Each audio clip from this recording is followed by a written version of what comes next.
नमस्कार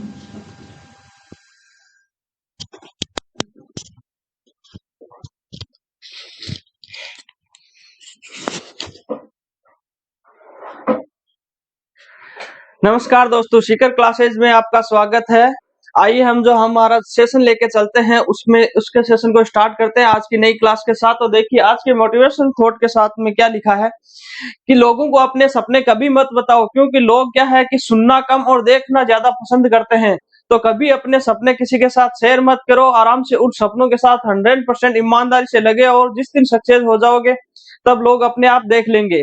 क्योंकि जब तक हम सक्सेस नहीं होते और किसी को बता देते हैं तो फिर लोग उसका मजाक बना लेते हैं और फिर हम उसके लिए नर्वस हो जाते हैं। तो इसी के साथ आगे चलते हैं आज के क्वेश्चन पे। आज का पहला क्वेश्चन आपके सामने है। क्या लिखा है, पहले जो भी हम हमारी जो स्टार्ट करते हैं, जो भी सेशन स्टार्ट करते हैं उसके साथ पहले दिन की हम उस दिन की हिस्ट्री लेके आते हैं। तो आज का जो हिस्ट्री है उसको देखो कि आज का इतिहास, न्यूयॉर्क के जो लिबर्टी आइलैंड पर जो स्टेच्यू ऑफ लिबर्टी लगा हुआ है उसके लेकर है कि 28 अक्टूबर 1886 के दिन 28 अक्टूबर 1886 के दिन उसका लोकार्पण किया गया था। और यह अमेरिका और फ्रांस की दोस्ती का प्रतीक है। कहाँ पे, न्यूयॉर्क की जो लिबर्टी स्टेच्यू ऑफ लिबर्टी जिसको बोलते हैं उसका लोकार्पण कब किया गया था? 28 अक्टूबर 1886 को किया गया था। अमेरिका और फ्रांस की दोस्ती का प्रतीक है। फिर एक और देखो, जो जहांगीर थे उनकी मृत्यु हुई थी कश्मीर के राजौरी में। कब हुई थी? वो भी 28 अक्टूबर 1627 के दिन उनकी मृत्यु हुई थी। किसकी? जो मुगल सम्राट थे अकबर के पुत्र जहांगीर की कश्मीर राजौरी में मृत्यु हो गई थी। कब हुई थी? 28 अक्टूबर 1627 के दिन। एक और देखते हैं कि 1918 में 28 अक्टूबर 1918 में ऑस्ट्रिया और हंगरी के अलग अलग होने के बाद जो चेकोस्लोवाकिया राज्य है वो स्वतंत्र हो गया था। कौन सा? चेकोस्लोवाकिया स्वतंत्र हुआ था। कब हुआ था? 28 अक्टूबर 1918 को। 28 अक्टूबर 1627 को क्या होती? जहांगीर की मृत्यु हुई थी। और स्टेच्यू ऑफ लिबर्टी का लोकार्पण कब किया गया था? 28 अक्टूबर 1886 को। चलो तो फिर आज के क्वेश्चन पे चलते हैं। आज का क्वेश्चन क्या है, देखो। भारतीय वायुसेना कमांडो का जो अभी शिविर हुआ है, 2 दिवसीय शिविर हुआ है, सम्मेलन हुआ, उसका उद्घाटन कहाँ हुआ ये हमें बताना है। भारतीय वायुसेना कमांडरों का। किनका? भारतीय वायुसेना कमांडरों का। तो इसका सम्मेलन का उद्घाटन कहाँ हुआ है? नई दिल्ली, कोलकाता, जयपुर या पानीपत? तो इसका सही आंसर होगा नई दिल्ली के अंदर। अभी इनके 2 दिवसीय सम्मेलन का उद्घाटन हुआ है और उद्घाटन किया किसने है? राजनाथ सिंह ने। राजनाथ सिंह जी हमारे क्या है? केंद्रीय रक्षा मंत्री है। तो राजनाथ सिंह जी ने उनका उद्घाटन किया। किसने? भारतीय वायुसेना के 2 दिवसीय सम्मेलन का उद्घाटन किन्होंने किया है? राजनाथ सिंह ने। कहाँ पे हुआ है? नई दिल्ली में। आगे चलते हैं, नेक्स्ट क्वेश्चन देखो। नेक्स्ट क्वेश्चन हमारा है कि इंडिया मोबाइल कांग्रेस का 7वें संस्करण का उद्घाटन किसने किया है? ये हमें बताना है। इंडिया मोबाइल कांग्रेस के 7वें संस्करण का आयोजन कहाँ पे किया जा रहा है ये हमें बताना है। कहाँ पे किया जा रहा है? नई दिल्ली, मुंबई, लखनऊ या जयपुर में? तो इसका सही आंसर होगा नई दिल्ली में। जो इंडिया मोबाइल कांग्रेस है वो उसका 7वां संस्करण कहाँ हो रहा है? नई दिल्ली में हो रहा है। इसका उद्घाटन किसने किया? पीएम मोदी जी ने। पीएम मोदी जी ने किया है। किसका उद्घाटन? इंडिया मोबाइल कांग्रेस के 7वें संस्करण का उद्घाटन पीएम मोदी जी ने किया है। इसका मुख्य क्या है जो उद्देश्य है? वो 100 5G लैब्स है। मतलब अपनी जितनी भी टेक्नोलॉजी है विकसित करे, उन सभी को जो टेक्नोलॉजिस्ट है उनको सभी को एक मंच पे एकत्रित किया और उनके साथ चर्चाएं हो रही है कि और टेक्नोलॉजी को कैसे बढ़ाए, 5G 4G 6G आगे कैसे चला जाए इन टेक्नोलॉजी। इसमें 5G लैब्स पहल है, एक 5G लैब्स पहल है। उसके तहत है क्या पुरस्कार दिए गए? किन्हें दिए गए? जितने भी शैक्षणिक संस्थान है,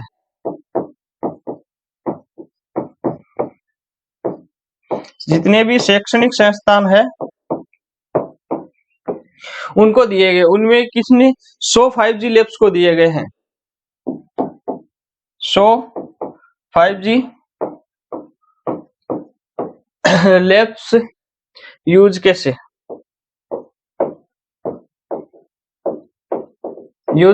इनको जो शैक्षणिक संस्थाएं 100 5G लैब्स का यूज कैसे कर रही है इसके तहत इनको पुरस्कार दिए गए। किसके तहत? 100 5G लैब्स के तहत इनको पुरस्कार दिए गए। किसको? 100 5G लैब्स यूज जो कर रही शैक्षणिक संस्थाएं उनको दिए गए। तो इंडिया मोबाइल कांग्रेस के 7वें संस्करण का उद्घाटन कहाँ किया गया है? नई दिल्ली में किया गया है। किसके द्वारा किया गया है? पीएम मोदी जी के द्वारा किया। ये क्यों होता है? अपनी भी टेक्नोलॉजिस्ट है उसको बढ़ाने के लिए सभी जितने भी टेक्नोलॉजिस्ट है उनको एक मंच पे लाया जाता है और उनसे चर्चाएं की जाती है कि इस टेक्नोलॉजी को और आगे कैसे बढ़ाया जाए आपस में सहयोग करके। अगला क्वेश्चन देखिए, केंद्रीय कैबिनेट ने जमरानी बांध परियोजना को मंजूरी दे दी है, वह किस राज्य से संबंधित है? अभी हाल ही में जमरानी बांध परियोजना है उसको मंजूरी मिली है, तो वो किस राज्य में ये हमें बताना है। वो उत्तराखंड में है, मध्य प्रदेश में है, महाराष्ट्र में है या राजस्थान में, ये हमें बताना है। तो ये कहाँ पे है? उत्तराखंड में पड़ता है। जो जमरानी बांध परियोजना की दी गई है वो कहाँ पे है? उत्तराखंड में है। कहाँ पे है? गोला नदी पे पड़ती है। गोला नदी निकलती है उत्तराखंड से, उसमें है। उसके ऊपर बनेगा कौन सा? जमरानी बांध परियोजना बनेगा और जगह का नाम है अपस्ट्रीम।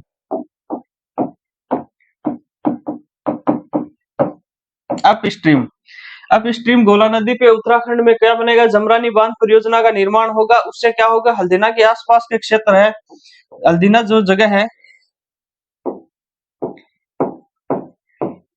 हल्दीना के आसपास के क्षेत्र को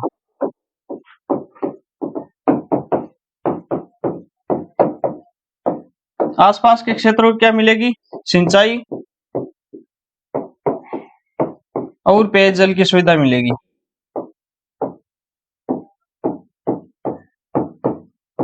बस।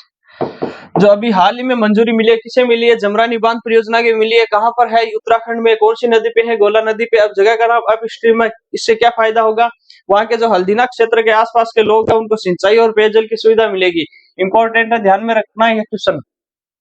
कौन सी परियोजना? जमरानी बांध परियोजना। कहां पर? उत्तराखंड में। आगे नेक्स्ट क्वेश्चन पे चलो कि राजनेता ली कोकियांग का निधन हो गया है। वो कहाँ के थे? किस क्षेत्र से क्या थे? देखते हैं। तो राजनेता ली कोकियांग, इनका अभी हाल ही में निधन हो गया। किस देश के पूर्व प्रधानमंत्री थे? ये क्या एक देश के प्रधानमंत्री थे? कौन से देश के प्रधानमंत्री थे? इसमें से आपको बताना, चीन, थाईलैंड, जापान या भूटान। तो इसका सही आंसर होगा वो चीन के क्या थे? पूर्व प्रधानमंत्री थे, जिनका हाल ही में कल निधन हो गया। उसका नाम है केकियांग। ली केकियांग है, वो चीन के पूर्व प्रधानमंत्री थे। कब थे ये? 2013 से 2023 तक 10 सालों तक प्रधानमंत्री रहे चीन के। तो चलो आगे नेक्स्ट क्वेश्चन देखते हैं। आज का अगला क्वेश्चन है, मलेशिया के अगले किंग के रूप में किसे चुना गया? मलेशिया के हाल ही में चुनाव नहीं होते हैं वहां पे। क्या कि 5 रियासतें, ये मान लो 5 पूर्वजों के अलग अलग राजा है, वो हर 5 साल के लिए राजा बनते हैं वहां पे। कहाँ पे बनते हैं? मलेशिया में। तो अभी अगले साल जो जनवरी 2024 से जो राजा बनेंगे वो कौन बनेंगे, ये हमें बताना है। तो वो राजा बनेंगे सुल्तान इब्राहिम, सुल्तान इस्कंदर या अल सुल्तान अब्दुल्ला या अल सुल्तान इब्राहिम या इनमें से कोई नहीं। तो सही आंसर होगा सुल्तान इब्राहिम, सुल्तान इस्कंदर। जो अब नेक्स्ट राजा बनेंगे जनवरी 2023 से, जनवरी 2024 से जो ग्रहण करेंगे राजा की पदवी, वो कौन होंगे? सुल्तान इब्राहिम, सुल्तान इस्कंदर होंगे। वो किसकी जगह लेंगे? तो अल सुल्तान अब्दुल्ला की जगह लेंगे। जगह किसकी लेंगे? अल सुल्तान अब्दुल्ला की जगह लेंगे। मलेशिया के नए राजा बनाए जाएंगे। अब जो भी 5 है, इनमें क्या है कि 5 रियासतें होती है, उनमें से अलग अलग क्षेत्र से अलग अलग टाइम पीरियड तक वो राजा बने रहते हैं। तो सुल्तान इब्राहिम, सुल्तान इस्कंदर होंगे जनवरी 2024 में। आगे चलते हैं नेक्स्ट क्वेश्चन पे। अगला क्वेश्चन है, निम्नलिखित में से किस संगठन ने बीमा पॉलिसी शब्द को सरल बनाने के लिए कौन से पैनल का गठन किया गया? अभी हाल ही में बीमाओं की पॉलिसियों को इजी करने के लिए, लोगों को सरल भाषा में समझाने के लिए एक पैनल का गठन किया गया है। उस पैनल का हमें नाम बताना है। सेबी है या इरडाई है या आरबीआई है या सिडबी है। तो इसका सही आंसर होगा इरडाई, IRDAI, इरडाई। ये क्या है कि लोगों को जितने भी ये हम पॉलिसी खरीदते हैं, बीमा कवर करते हैं, तो उसमें जो भाषाएं हैं वो आधे लोगों के समझ में नहीं आती, ऐसे ही खरीद लेते हैं। फिर उनमें क्लेम होता तब पता चलता है कि हमने ये गलत ले लिया। तो उनको सरल बनाने के लिए, उन भाषाओं को सरल करने के लिए, लोगों को जब वो खरीदे तब समझ में आ जाए कि इसमें क्या लिखा है और हमें क्या क्या फायदा मिलेगा और उससे क्यों खरीद रहे हैं, ये सब सारी बात जानकारी एक साथ प्राप्त होता है। इसके लिए उन्होंने पैनल गठन किया, उसका नाम है इरडाई, इनका एक ही काम है कि लोगों को सरल भाषा में ये चीजें समझाई जाए और इनका टारगेट है 2047 तक सभी को बीमा कवरेज, सभी को बीमा कवरेज मिले, सभी को बीमा कवरेज के लिए प्रतिबद्ध है।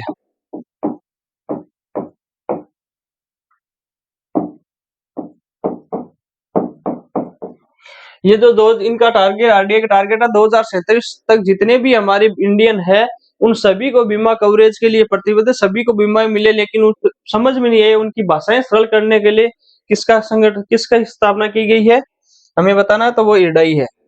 आगे चलो नेक्स्ट क्वेश्चन पे कि निम्नलिखित में से किस मंत्रालय ने डार्क पैटर्न बस्टर हेथफोन 2023 का आयोजन लॉन्च किया? कौन सा? एक तो डार्क पैटर्न बस्टर हेथफोन 2023 लॉन्च किया, किस मंत्रालय ने किया ये हमें बताया। संचार मंत्रालय ने, इलेक्ट्रॉनिक्स और सूचना प्रौद्योगिकी मंत्रालय ने, वाणिज्य उद्योग मंत्रालय ने या उपभोक्ता मंत्रालय ने? तो इसका आंसर हमें बताना है किसने किया है। कौन सा? डार्क पैटर्न बस्टर हेथफोन 2023 किसने लॉन्च किया है? तो ये किया है उपभोक्ता मामले मंत्रालय ने।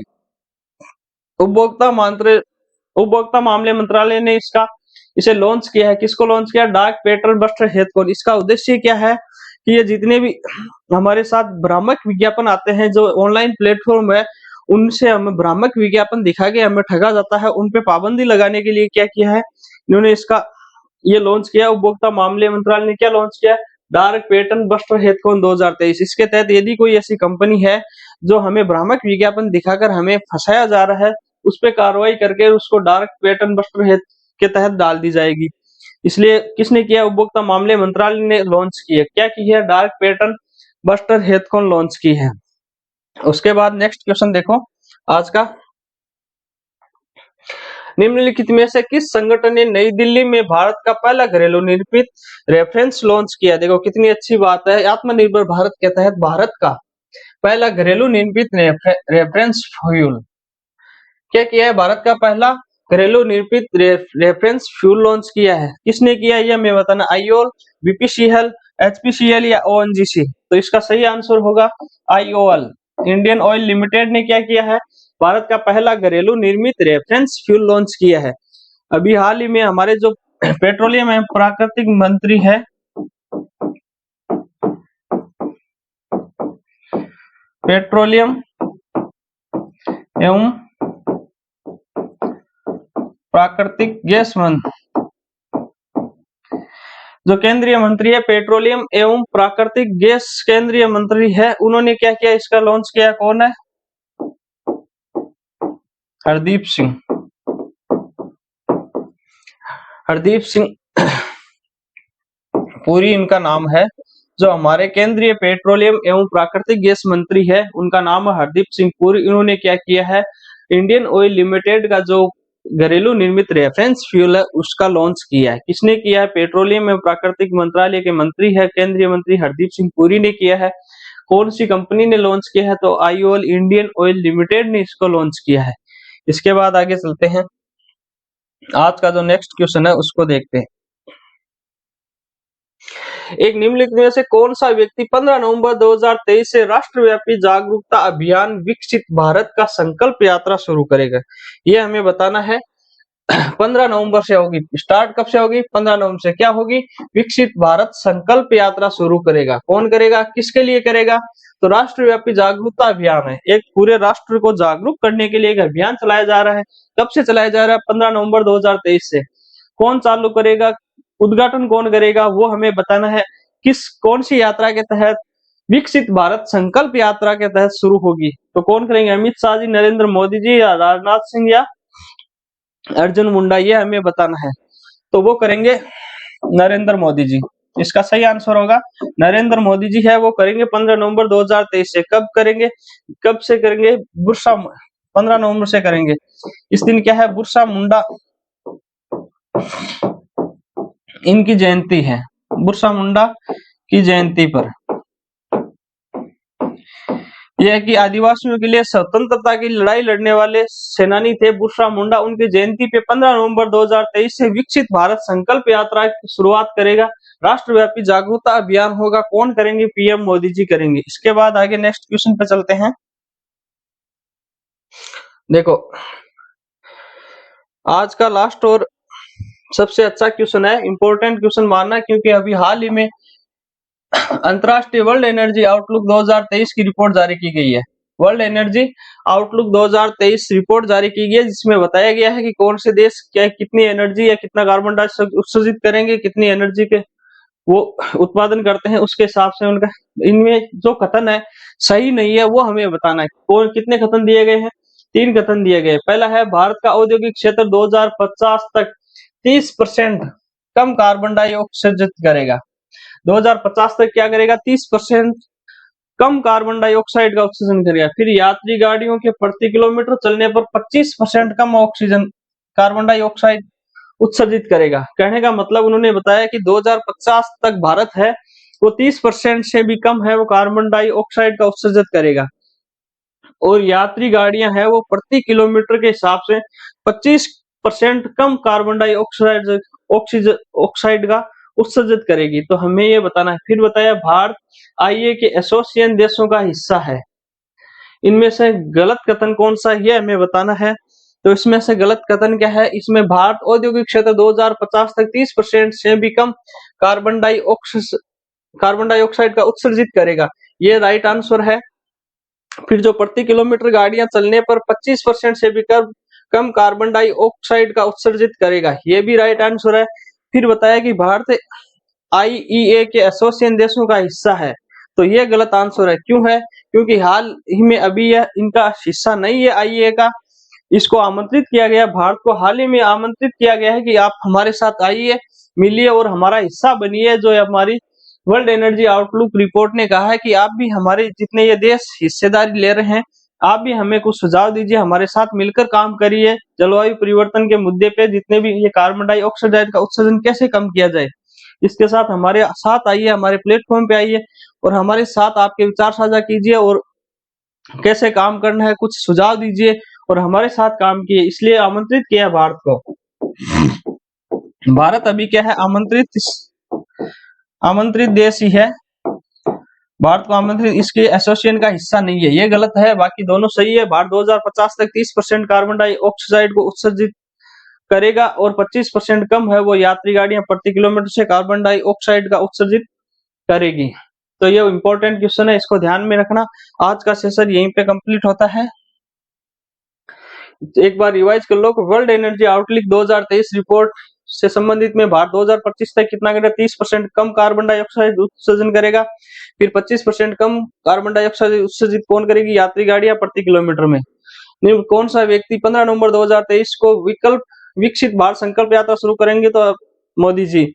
किसने भारत का पहला घरेलू नियंत्रित रेफरेंस फ्यूल लॉन्च किया है? तो इंडियन ऑयल लिमिटेड ने।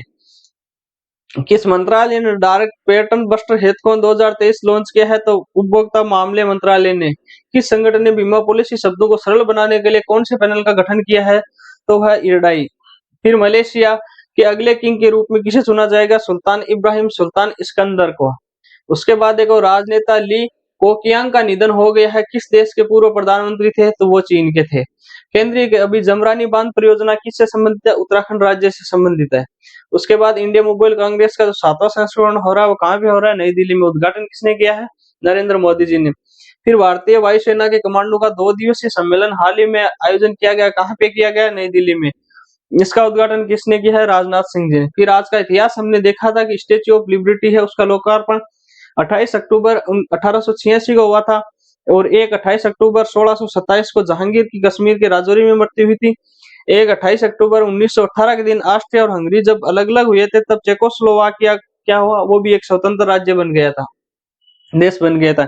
इसी के साथ लगातार वो जो हमारी ये सेशन चलता है करंट जीके का, वो लगातार चलता रहेगा। आप हमसे जुड़े रहिए, हमारे चैनल को सब्सक्राइब कीजिए, लाइक कीजिए और शेयर कीजिए और कमेंट करके बताइए कि आपको हमारी क्लासें कैसे लग रही है। दूसरा, हमसे जुड़ने के लिए पीडीएफ प्राप्त करने के लिए टेलीग्राम चैनल है सीकर क्लासेज, उससे जुड़ जाइए। और भी कुछ चाहिए तो एक्स्ट्रा वो ऐप है हमारा सीकर क्लासेज, उसको आप प्ले स्टोर में जाके डाउनलोड कीजिए और लगातार हमसे जुड़े रहिए। धन्यवाद।